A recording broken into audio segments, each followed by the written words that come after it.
Bismillahirrahmanirrahim. Welcome back, friends. Welcome back to another video lecture by Kami Microbiologist. I hope all of you are well and fine. Today I am going to explain another lecture that is related to the tumor marker, and it is about the paraproteins blood test.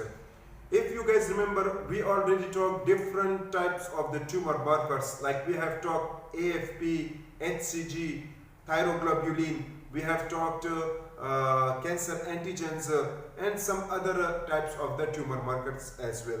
If you miss these tumor markers videos lectures, so I will recommend go back to my channel and watch the playlist of the tumor markers.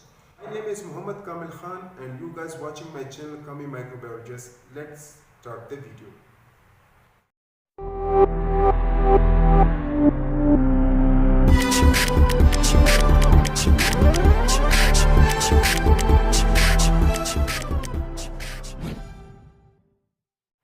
First of all, dear viewers, let's see that what are the paraproteins. Paraproteins are also called as monoclonal proteins.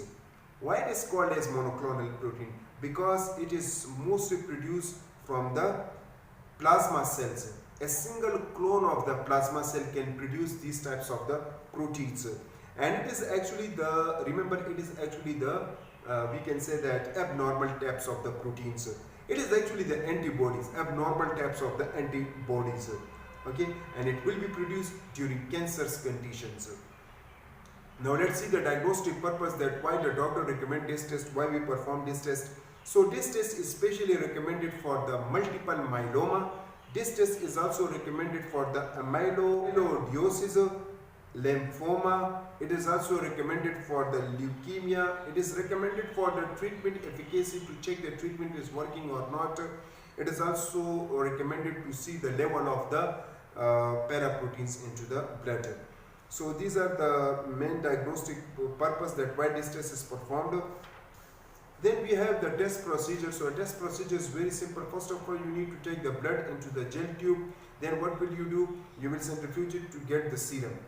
After that, you will perform this test using electrophoresis techniques. We have different types of the electrophoresis techniques, like urine protein electrophoresis, immunofixation electrophoresis, serum protein electrophoresis. So using these types of the electrophoresis techniques, then you will perform the test.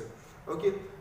This test is also performed using 24-hour urine protein test, or we can also perform this test using Bentect test. There are special performed for the urine protein. So these are the test procedure, and these are the test way through which you can perform this test to find out the paraproteins. Normally the paraproteins are not present, it will be very low into the body, or their value will be not available. If it is detected, so it means that there will be the cancer. Now let's see the main causes of high paraproteins into the blood. So it is due to the leukemia, especially in chronic lymphoid leukemia. It is due to the level will be get high due to lymphoma, especially B cell lymphoma, due to monoclonal gammopathy of undetermined significance. In short form, we can say MGUS. It is due to the light and heavy chain problems. All of you better know that light and heavy chain are present into the antibodies.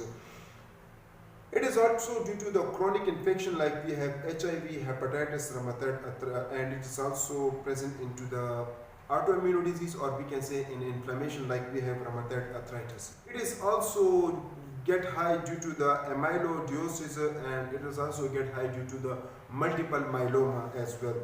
And we have another type of the syndrome, like we called it Waldenstrom's macroglobulinemia. This is a type of syndrome, or we can say genetic disorder.